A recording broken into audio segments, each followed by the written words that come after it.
पाकिस्तान की सियासत दे विच अजीब खिचड़ी पक रही है। कोई आ रहा है, कोई जा रहा है, कोई आ रहा, कोई जा रहा है। एक ऐसी पार्टी जिदा अज तो 20-25 दिन पहले एक पैराग्राफ बहुत उत्ते जा रहा सी, आखिर की वजूहत बनिया ने कि उहदे च बंदियां नूं नसना पै रहा है। क्या उन्होंने पार्टी मैंबरान का कसूर है, क्या उस पार्टी के लीडर का कसूर है, कि क्या आवाम का कसूर है, कि या कोई साजिश है। इस वीडियो में तुहानूं सब कुछ दसांगे कि आखिर ऐसी वजूहत क्यों हुई ने, की चक्कर है, क्या उन्होंने बंदियां दा ज़मीर साफ है जिहड़े छड्ड के जा रहे हैं, या वो कित्थों आए सी, किंज लिआंदे गए सी। सब तो पहली गल है कि इमरान खान साहब दे नाल ही पीटीआई है, तो पीटीआई इमरान खान साहब नाल कोई जिन्ने उन्होंने जो जा रहे हैं अजकल उन्होंने क्योंकि विकटां इंज गिर रही ने जिस तरह 2018 च विकटां इधर डिग रही सी ना, अजकल इधरों उधर डिग रही ने।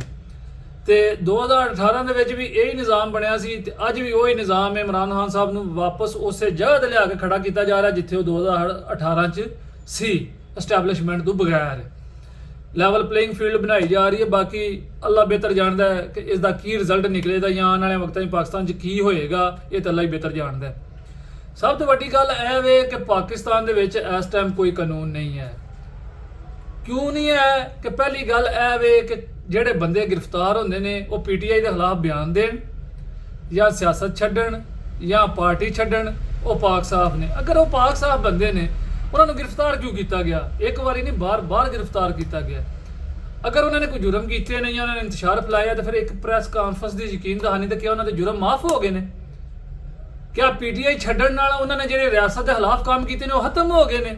फिर उन्होंने क्यों रिलीज़ किया जा रहा है? क्या हमेशा डंडे भी सब कुछ आम आवाम नहीं खाने ने? इन्होंने लीडर क्यों छड़ रहे हो? रिलीफ तो लभ जाना, अगली पार्टी चो ना चलिया जाने। क्योंकि सारी गल है तुहाडे कोल सबूत ने, सबूत विखांदे हो जी असीं यह कर देंगे, तुसीं पार्टी ना छड्डी। हर बंदा ये जिस वे चीफ जस्टिस साहब ने पंजाब इलैक्शन की तैयारी की तो 5-5 करोड़ तक भी बोली लगी पीटीआई की टिकट की, तो इस टाइम वो बंदे क्यों नस रहे हैं पीटीआई छड्ड के?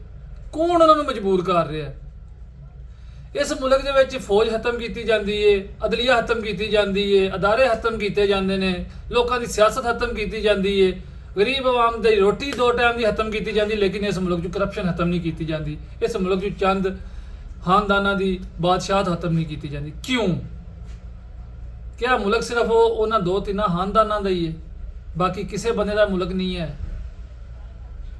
कम से कम अपनी आवाम को रिलीफ दो, अपनी आवाम बारे सोचो, तो बाकी जो अल्लाह बेहतर जाने होंदा इस आवाम नाल पिया होवे। अज बंदे छड़ रहे ने, फवाद चौधरी साहब ने छड्डी, फैजल हुसैन चौहान साहब ने, अमर कियानी साहब ने, उस तो बाद श्री मजारी साहबा ने, चौधरी बजाज साहब, गुजरात हुसैन लाई साहब, इन्होंने लोगों ने अपन कश्तियां जला दी सी पीटीआई आवन च। अज की ऐसा सीन बनया कि उन्होंने दोबारा पीटीआई चो निकलना पै रहा है? कौन उन्होंने मजबूर कर रहा है कि या सियासत छाड़ दो, जे तुसीं नहीं मनना तो या पीटीआई छाड़ दो। अगर वो एडे दुध के धुले सी तो वो पीटीआई आए सी तो हुण जा क्यों रहे ने?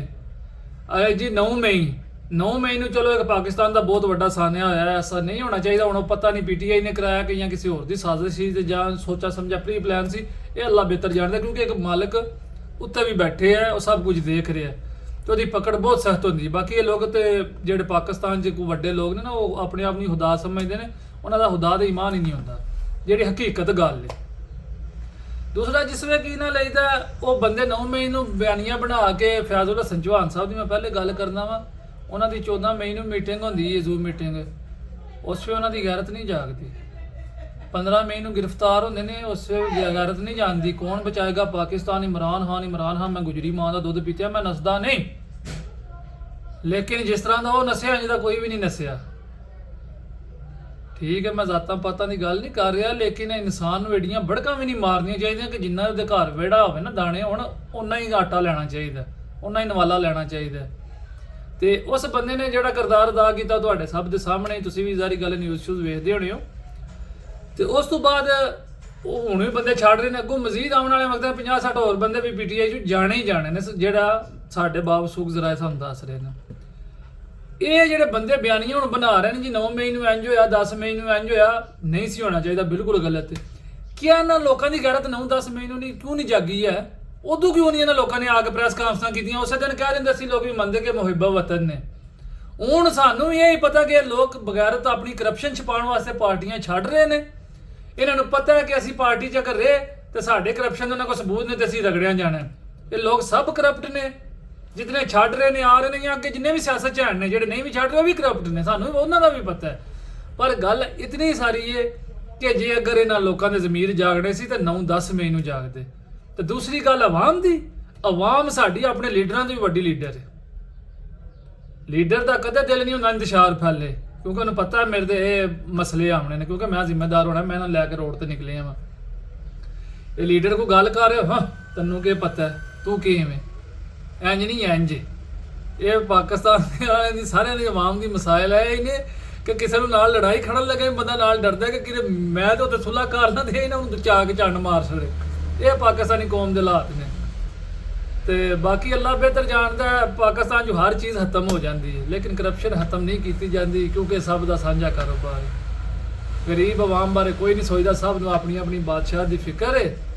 ਬਾਕੀ ਕਰੈਕਟਰ ਸਰਟੀਫਿਕੇਟਾਂ ਦੀ ਗੱਲ ਕਰਦੇ ਨੇ ਤਾਰੜ ਸਾਹਿਬ, ਤੇ ਉਹਨਾਂ ਨੂੰ ਇਹ ਦੱਸਣਾ ਚਾਹੀਦਾ ਹੈ ਕਿ ਕੀ ਨਾਲ ਇਹਦਾ ਸਾਰੇ ਕਾਨੂੰਨ ਸਾਰੇ ਗਰੀਬਾਂ ਵਾਸਤੇ ਬਣੇ ਨੇ। ਕਰੈਕਟਰ ਸਰਟੀਫਿਕੇਟ ਵੀ ਜਿਹੜੇ ਖਤਮ ਹੋਣੇ ਨਾ ਉਹ ਗਰੀਬਾਂ ਦੇ ਹੀ ਹੋਣੇ ਨੇ। ਤੁਹਾਡੇ ਜਿਹੜੀ ਲੀਡ ਕਲਾਸਾਂ ਨੇ ਨਾ ਉਹਨਾਂ ਦਾ ਕੱਖ ਵੀ ਨਹੀਂ ਹੋਣਾ, ਉਹਨਾਂ ਨੇ ਫਿਰ ਡੀਲਾਂ ਕਰਕੇ ਤੇ ਬਾਹਰ ਨਿਕਲ ਜਾਣਾ ਹੁੰਦਾ। ਪਿਸਦੀ ਗਰੀਬ ਆਵਾਮ ਹੀ, ਗਰੀਬ ਆਵਾਮ ਨੂੰ ਜੀ ਕੋਈ ਮਾਫੀ ਨਹੀਂ ਹੈ। ਉਹਨਾਂ ਇੰਜ ਕਰ ਦਿੱਤਾ, ਉਹਨਾਂ ਉਂਝ ਕਰ ਦਿੱਤਾ, ਤੇ ਉਹਨਾਂ ਨੂੰ ਜਿਹੜੇ ਡਾਇਰੈਕਸ਼ਨਸ ਦੇ ਰਹੇ ਨੇ, ਉਹਨਾਂ ਨੂੰ ਜਿਹੜੇ ਖਾ ਰਹੇ ਨੇ, ਉਹ ਇੱਕ ਪ੍ਰੈਸ ਕਾਨਫਰੰਸ ਕਰੋ, ਤੁਸੀਂ ਘਰ ਟੁਰ ਜਾਓ।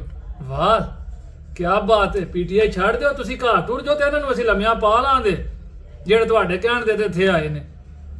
ਤੁਸੀਂ ਆਵਾਮ ਦੇ ਹੈਰ ਹਾਓ ਜਾਂ ਸਿਰਫ ਤੁਹਾਨੂੰ ਸਾਰਿਆਂ ਨੂੰ ਆਪਣੇ ਪੇਟ ਪੂਜਾ ਦੀ ਪਈ, ਆਪਣੀ ਬਾਦਸ਼ਾਹ ਦੀ ਪਈ ਹੈ? ਵੱਡਿਆਂ ਲੀਡਰਾਂ ਨੂੰ, ਵਜ਼ੀਰ ਆਜ਼ਮ ਸਾਹਿਬ ਵੀ ਤੁਸੀਂ ਬਣੇ ਹੋ, ਸ਼ਬਾਜ਼ ਸ਼ਰੀਫ ਸਾਹਿਬ ਤੁਸੀਂ ਆਂਦੇ ਕਿਸੇ ਨੂੰ ਕੋਈ ਰਿਆਇਤ ਨਹੀਂ, ਚੀਫ ਜਸਟਿਸ ਸਾਹਿਬ ਵੀ ਆਂਦੇ ਨੇ ਕੋਈ ਰਿਆਇਤ ਨਹੀਂ ਹੈ, ਸਭ ਕਹਿੰਦੇ ਨੇ ਕੋਈ ਰਿਆਇਤ ਨਹੀਂ ਹੈ। ਮੰਨ ਲਿਆ ਨਹੀਂ ਰਿਆਇਤ ਹੋਣੀ ਚਾਹੀਦੀ, ਜਿੰਨੇ ਵੀ ਆਰਮੀ ਤੇ ਹਮਲਾ ਕੀਤਾ ਕਿਸੇ ਨੂੰ ਰਿਆਇਤ ਨਹੀਂ ਹੋਣੀ ਚਾਹੀਦੀ, ਉਹਨਾਂ ਨੂੰ ਵੀ ਨਹੀਂ ਹੋਣੀ ਚਾਹੀਦੀ ਜਿਨ੍ਹਾਂ ਦੀਆਂ ਡਾਇਰੈਕਸ਼ਨ ਸੀ ਬਕੌਲ ਤੁਹਾਡੇ। ਤੁਸੀਂ ਆਂਦੇ ਉਹਨਾਂ ਦੀ ਡਾਇਰੈਕਸ਼ਨਸ ਨੇ, ਤੁਸੀਂ ਆਂਦੇ ਨਾ ਪੀਟੀਆਈ ਦਾ ਫਲਾਣਾ ਸਰਗੁਨਾ ਫਲਾਣਾ ਸਰਗੁਨਾ, ਉਹਨਾਂ ਨੂੰ ਫੜ ਕੇ ਕਿਉਂ ਛੱਡ ਸਕਦੇ ਹੋ? पीटीआई छोड़ो, घर चले जाओ, तुम आजाद हो, इनको हम लम्हा पा लेंगे। गरीब आवाम नहीं सोटे मारने ने हमेशा। तुसी अपने आप के गिरबान नूं कदों तुसी एक दूजे ने फड़ना? तुसी इस मुल्क के बाप बन गए हो, तुहाडे कोल सिर्फ पैसा रब ने तुहानूं दे छड़िया ते तुसी सब कुछ बन गए हो। मरना को नहीं तुसी लोकां ने। वो खुदा दा खौफ करो, जो ना बनिया जुर्म कीते ते फिर उन्हां नूं भी ना छड्डो। शर्त रख दो जी पीटीआई छोड़ दो, सियासत छोड़ दो, हम आपको माफ कर देंगे। ये कौन सा कानून है सर? ये जंगल का कानून है? ऐसे तो नहीं ना होता। बातें करें आप जमहूरियत की, बातें करें आप इस्लाम की, तो आपके करतूत तो ये हैं कि प्रेस कॉन्फ्रेंस करो तो घर चले जाओ, नहीं तो फिर इसको फाड़ के अंदर सुट दो। सियासत छोड़ने वालों को भी ये चाहिए कि अगर आप में इतनी गैरत थी ना, अभी फवाद चौधरी साहब ने छोड़ी है ना, तो उनको बंदा बोले कि जो आपने बढ़ के मारी हुई हैं उन दूसरी पार्टियों के खिलाफ, वो किधर गई? अभी फैजल हसन चौहान साहब पीपल्स पार्टी में जाने के लिए पर तोल रहे हैं, उनसे बंदा पूछे कि अब आले जरदारी और आले शरीफ किधर गई हैं? वो तो पीडीएम में है। आपकी इतनी ज़मीर जाग गए हैं। 2018 में भी आपके ज़मीर जागे हैं, 2013 में भी आपके ज़मीर जागे हैं, 2008 में भी आपके ज़मीर जागे हैं, मुशर्रफ दौर में भी आपके ज़मीर जाग जाएं, हर मौसम में आपके ज़मीर जाग जाते हैं।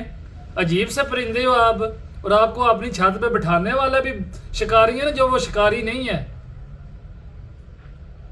जो आप जैसे लोटू को बार बार मुंह लगा लेते हैं। एक इंसान पे थोड़ा सा मुश्किल टाइम आए तो आप ऐसे भागे हो। ये तो अल्लाह बेहतर जानता ना, अल्लाह ने उसको कहाँ पे पहुंचाना हो। इस पाकिस्तान में सब कुछ हो सकता है, डीलें भी होती हैं। अगर खान की उनके साथ डील होगी तो फिर अभी तो आपको डराया जा रहा है ना कि ये होगा वो होगा। महंगाई तो इन लोगों ने कंट्रोल करनी कोई नहीं, लेकिन एक जात ऊपर भी बैठी है, वो जब चाहे किसी को अरश से फरश पे ले और फरश से अरश पे ले आए। इसका बुरा टाइम जितना दिल आ जाए। इसी खान के बारे में दुनिया कहती थी ना सारी ज़िंदगी कभी वज़ीर आज़म नहीं बनेगा, लेकिन अल्लाह ने उसको बना दिया। ठीक है, ये आसम मनीर साहब है, इनको खान साहब ने ओहदे से हटाया था, लेकिन अल्लाह ताला की ज़ात ने आर्मी चीफ बना दिया। ये खुदा की कुदरत होती है, किसी को भी उठा के कहीं पे भी पहुँचा सकती है। तो ये मत सोचें भागने वाले कि हम लोटे बन जाएंगे, हम तो पाक साहब हमारी तो करप्शन ही खत्म हो गई है। करप्शन आपकी रहनी है, आपने कंट्रोल रहना ही रहना, इन लोगों के पिट्ठू रहना ही आपने। कुछ अपने ज़मीर को गिरबान में झाँक लो तो को गैरत खा लो, कम से कम किसी एक के हो जाओ। किसी पे मुश्किल, नवाज शरीफ पे मुश्किल टाइम आगा इधर भाग, दूसरे पे मुश्किल टाइम देखा इधर भाग। तो फिर वहां भी तो इतनी पागल नहीं है ना। कभी तो वक्त बदलेगा, कभी तो सोच बदलेगी, हालात बदलेंगे पाकिस्तान के भी एक दिन इंशाल्लाह। अल्लाह पाकिस्तान